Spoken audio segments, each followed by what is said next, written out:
Saludos, doctora. Vamos a exponerle acerca de los pulmones y el equilibrio del ácido-base. El grupo conformado por Mariana Jiménez, Nayeli Nájera y mi persona Doménica Veloz. Entonces, a continuación, nuestra exposición. Hola con todos, mi nombre es Nayeli Nájera y en este caso les daré a conocer sobre la introducción al equilibrio ácido-base y el papel de los pulmones. Entonces, como concepto del equilibrio ácido-base, tenemos que esto va a ser la homeostasis, la cual este equilibrio ácido-base es la regulación del pH a nivel sanguíneo. Por lo tanto, esto va a ser esencial para el correcto funcionamiento del cuerpo humano. Entonces, ¿qué es el pH? Este es un rango lo cual va a medir el hidrógeno a nivel de la sangre. Es muy estrecho y tiene un rango de 7.35 a 7.45, siendo una media de 7.40. Y cualquier desviación de este pH, ya sea hacia arriba o sea hacia abajo, una alcalosis o una acidosis, puede afectar negativamente al cuerpo humano. Entonces, los iones de hidrógeno en el organismo provienen de la producción de los ácidos, tanto ácidos volátiles como no volátiles. Entonces, ¿qué son los ácidos volátiles?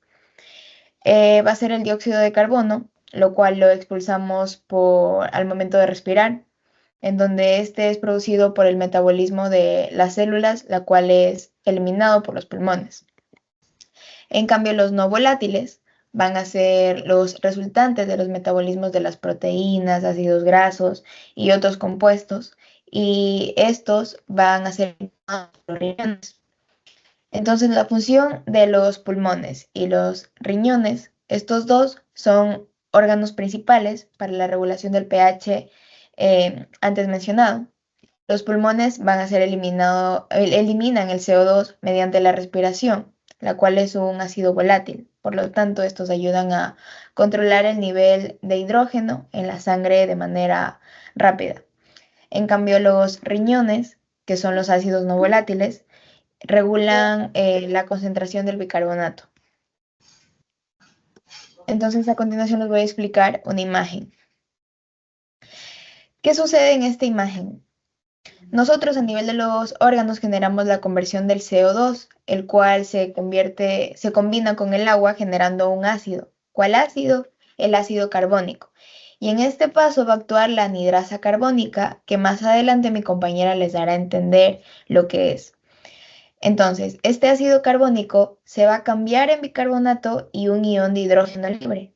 Esto sucede a nivel de los órganos. Ahora, esa sangre vuelve a los pulmones y hace una transformación reversible. ¿Qué quiere decir? Que de hidrógeno a bicarbonato pasa a revertirse a ácido carbónico y de ácido carbónico vuelve a convertirse en agua y en CO2. Y el CO2 va a ser expulsado por los pulmones. Ya, mi nombre es Mariana Jiménez y yo les voy a dar a conocer sobre el intercambio gaseoso de los pulmones. Tenemos el mecanismo de intercambio gaseoso. Los pulmones van a ser el lugar para la producción de dióxido de carbono. Así como lo produce, también lo va a poder eliminar del cuerpo. En los tejidos, el dióxido de carbono entra a la sangre, donde una porción se va a convertir en bicarbonato y la otra se va a transportar disuelta en el plasma. O si no, la otra parte va a estar unida a la hemoglobina, que aquí va a haber un intercambio de dióxido de carbono por oxígeno. Tenemos lo que es la anhidrasa carbónica en los eritrocitos. Esta anhidrasa va a ser una enzima que va a ayudar a controlar los cambios químicos del cuerpo. Esto va a producir que el producto metabólico, el dióxido de carbono, se transforme en ácido carbono en los glóbulos rojos para su transporte a los pulmones. También facilita la conversión del ácido carbónico para que luego esto se disocie en un ion de hidrógeno y bicarbonato. Este bicarbonato se va a transportar hacia los pulmones, donde aquí va a ser el proceso donde que se invierte, permitiendo que el CO2, el dióxido de carbono, se exhale. Este proceso va a ser muy importante para la regulación del pH. Como siguiente tema tenemos la función respiratoria en el equilibrio de ácido-base. Tenemos tres subtemas. El control respiratorio de la PCO2, que va a ser la presión parcial del dióxido de carbono. La PCO2 va a ser la cantidad de CO2 a nivel de la sangre. El cuerpo va a estar monitoreado por los niveles de CO2 en la sangre, que esto va a ser a través de los quimiorreceptores, que estos quimiorreceptores van a estar ubicados en el tronco encefálico, en la médula y en las arterias carótidas. Si el CO2 se acumula, va a provocar una disminución de pH o hacer una acidosis. Y los centros de la respiración van a enviar señales para que esto se pueda aumentar la frecuencia y la profundidad de la respiración, que esto se va a llamar como la hiperventilación, que esto va a facilitar a que el CO2 ayude a corregir el pH.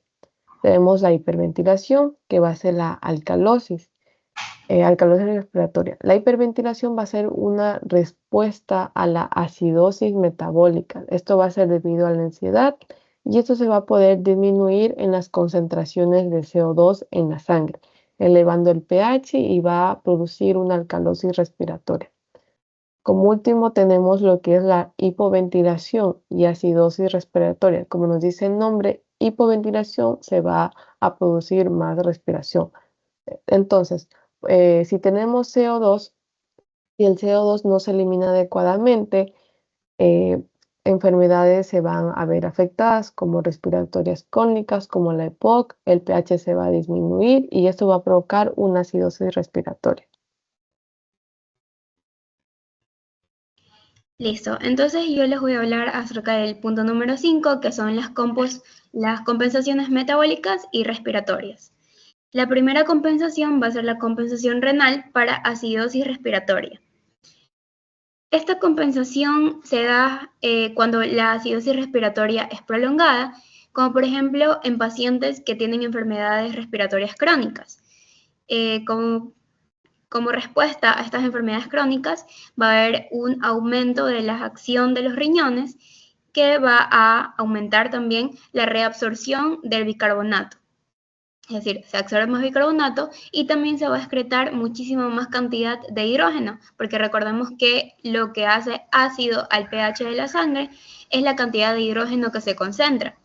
Entonces, mediante esta excreción de hidrógeno, va a poder ayudar los riñones a que se vaya estabilizando el pH de la sangre y que se compense también el aumento del dióxido de carbono. Vamos a hablar también acerca de la compensación respiratoria en acidosis metabólica. Esto ocurre generalmente, por ejemplo, en pacientes con diabetes que presenten una cetoacidosis diabética. Esto es simplemente que se aumentan los niveles de ácido en la sangre, se acidifica la sangre. Como respuesta a esta acidificación es que los pulmones van a compensar este exceso de hidrógeno. Es ácido, es decir, que disminuye el pH y aumenta el hidrógeno. Entonces, como aumenta el hidrógeno, los pulmones van a empezar a aumentar la frecuencia respiratoria, la persona va a respirar mucho más rápido y así van a poder compensar o va a poder disminuir la cantidad o ese exceso de dióxido de carbono que hay en la sangre y también va a ayudar pues a estabilizar el pH de la sangre. Como punto número 6 vamos a tener los trastornos comunes del equilibrio ácido-base. Vamos a tener 4 principales: la acidosis respiratoria, acidosis metabólica, alcalosis respiratoria y alcalosis metabólica.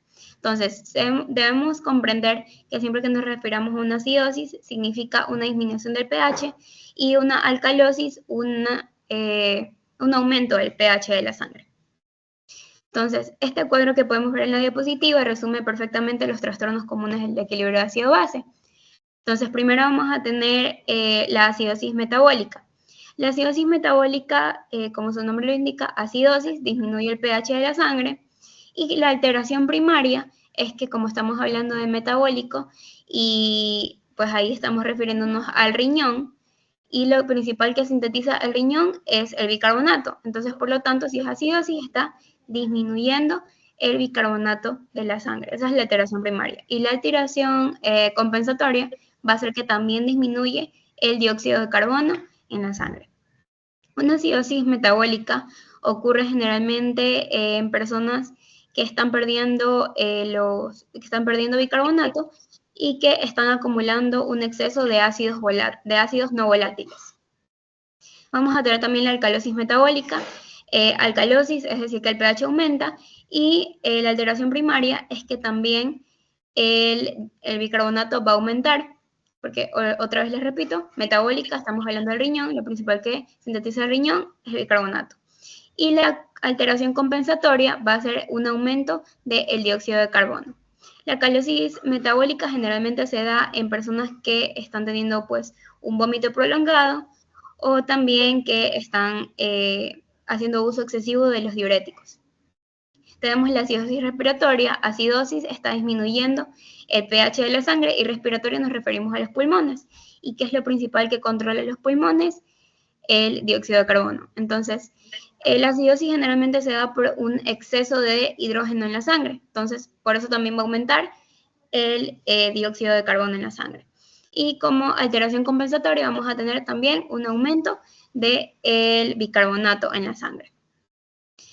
Y también vamos a tener por último la alcalosis respiratoria. La alcalosis respiratoria, como es una alcalosis, sube el pH, la alteración primaria es que disminuye los niveles de dióxido de carbono y también van a disminuir los niveles de bicarbonato.